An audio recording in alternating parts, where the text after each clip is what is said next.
Kembali lagi di Hot Room, kita akan tiba ke segmen kesimpulan, closing statement dari setiap narasumber. Kurang dari 1 menit. Ibu Basani, silakan kesimpulan Anda gimana? Jadi kebijakan JHT 56 tahun sudah benar. Sudah benar? Sudah. Karena itu kembali ke filosofi bahwa sejumlah dana yang dinikmati di hari tua. Dan ini juga sudah sejalan dengan Undang-Undang 24 tahun 2011 tentang BPJS. Dan ini juga sudah sesuai dengan konvensi ILO nomor 102. Di situ pun diatur bahwa JHT itu adalah dana nanti di hari tuanya supaya bisa dilaksanakan. Nah kalau menurut saya sudah sesuai Pak. Karena sekarang banyak juga program pemerintah untuk para pekerja kita yang PHK. Kita kan ada kartu prakerja, ada jaminan kehilangan pekerjaan, sudah ada uang kompensasi bagi yang PKWT, ada pesangon, ada dan sebagainya. Jadi tinggal sekarang bagaimana pekerja kita ini mengelola dana yang diterima PHK itu untuk kelanjutan dia dapat pekerjaan lagi. Terima kasih. Terima kasih. Pak Timbul, Anda sangat membela BPJS. Tolong dalam kesimpulan saudara, kapan Anda ditunjuk sebagai pimpinan BPJS?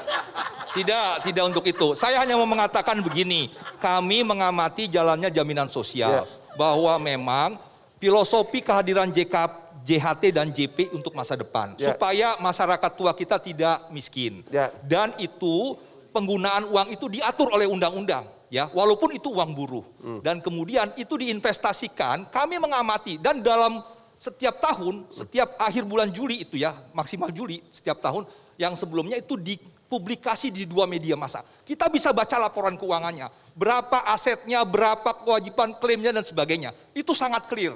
Dan saya kira memang bahwa saatnya kita terus dorong bagaimana jaminan kehilangan pekerjaan yang memberikan manfaat uang tunai, pendidikan, pelatihan vokasional dan informasi pasar kerja tersosialisasi. Jadi menurut kesimpulan Bapak, penggunaan uang oleh BPJS masih sangat indah. Masih sangat menurut ketentuan BPK, oke. Nanti kita akan, mudah-mudahan kita ketemu 5 tahun lagi di sini. Iya, nggak apa-apa. Pak Peter, silakan kesimpulannya. Ya, saya ingin menutup apa yang sudah saya sampaikan dengan harapan, Bang Hormat.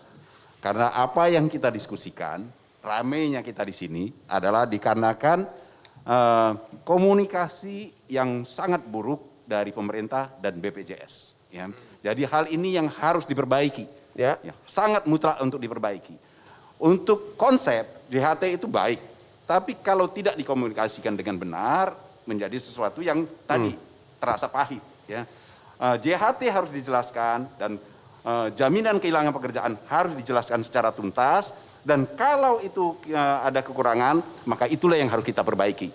BPJS Ketenagakerjaan juga bukan malaikat yang tidak luput dari kesalahan. Oleh karena itu pengawasan terhadap BPJS Ketenagakerjaan itu harus tetap ditingkatkan. Terima kasih. Pak Saleh, apakah undang-undang tentang jaminan sosial tadi yang mengatakan tidak termasuk PHK untuk mencairkan JHT mau dirubah nggak secepat mungkin? Bapak kan tidak setuju dengan permen ini.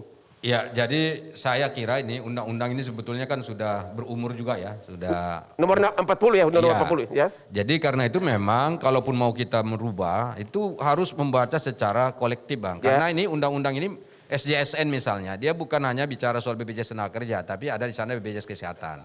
Undang-undang BPJS itu sendiri juga bukan undang-undang tentang BPJS Tenagakerja saja, tetapi separuhnya adalah tentang BPJS Kesehatan. Jadi karena itu kalau pertanyaan itu di BPJS Kesehatan pun ada problem juga sebetulnya, termasuk misalnya kelas standar.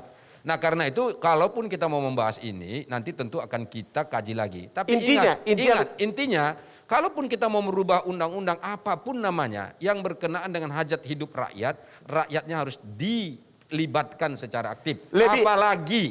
Apalagi yang berkenaan dengan buruh dan para pekerja. Karena buruh dan pekerja dimanapun di dunia ini itu sangat sensitif. Jadi pertanyaan kunci, apakah Bapak sebagai anggota DPR setuju Undang-Undang nomor 40 dirubah agar PHK termasuk salah satu alasan pencairan jaminan hari tua? Yes or no? Yes. Terima kasih. Pak Said, silakan. Pertama kesimpulannya, sebagaimana suara buruh, suara netizen, cabut Permenaker nomor 2 tahun 2022. Yang kedua, tetap PP nomor 60 2015 yang menyatakan JHT boleh diambil pada saat PHK paling lambat 1 bulan dalam turunan Permenaker 19-nya adalah harus diberlakukan. Buruh akan melakukan apa kalau Buruh, tetap ditolak? Satu, akan meminta dan sudah kita berkirim surat pada Presiden. Menaker melawan Presiden, layak untuk diganti, dipertimbangkan. Siapa harus diganti? Menaker harus diganti karena dia melawan Presiden, bertahan ini. Karena berarti dia permen melawan ini Presiden. bertentangan dengan PP nomor 60. Berarti dia menyalahkan Presiden. Terima Tentang kasih. Timbul lain menyalahkan Presiden, itu urusan Timbul. Tapi Menaker sudah menyalahkan Presiden. Dan yang pasti JHT adalah tabungan sosial. Kondisi ekonomi kita belum begitu membaik. Terima kasih. Oleh karena itu harus dibayar saat dia di PHK. Terima kasih. Terima kasih. Pak Ujang, Siap. tolong Anda kesimpulannya, kalau itu benar uang daripada si buruh, apakah memang berhak dia untuk mendapatkan segera uangnya itu? Ya, berhak untuk mendapatkan hak itu, Bang. Pertama kenapa? Itu kan hasil kerja keras dia. Dan dipotong dari gaji dia? Iya, dipotong dari gaji. Termasuk saya. Hasil kerja keras saya kan dipotong dari gaji saya setiap bulan sebagai dosen kan begitu. Artinya saya berhak untuk mendapatkan ketika saya misalkan pensiun ya kan dini atau saya mengundurkan diri dan lain sebagainya sesuai dengan ketentuan undang-undang.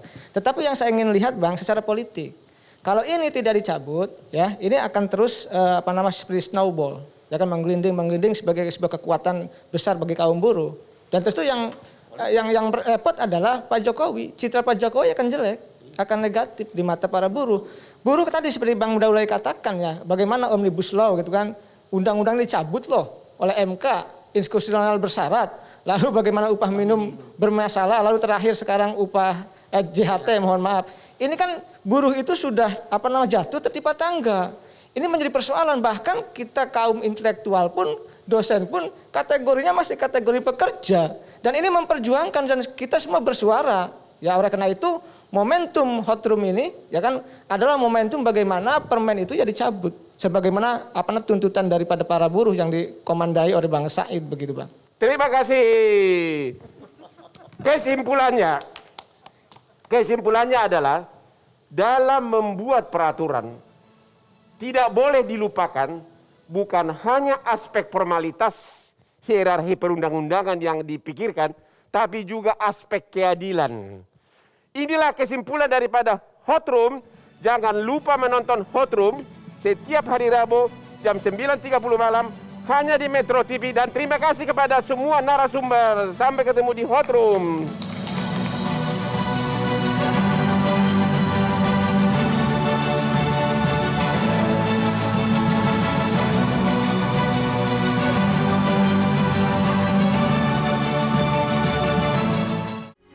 Metro TV.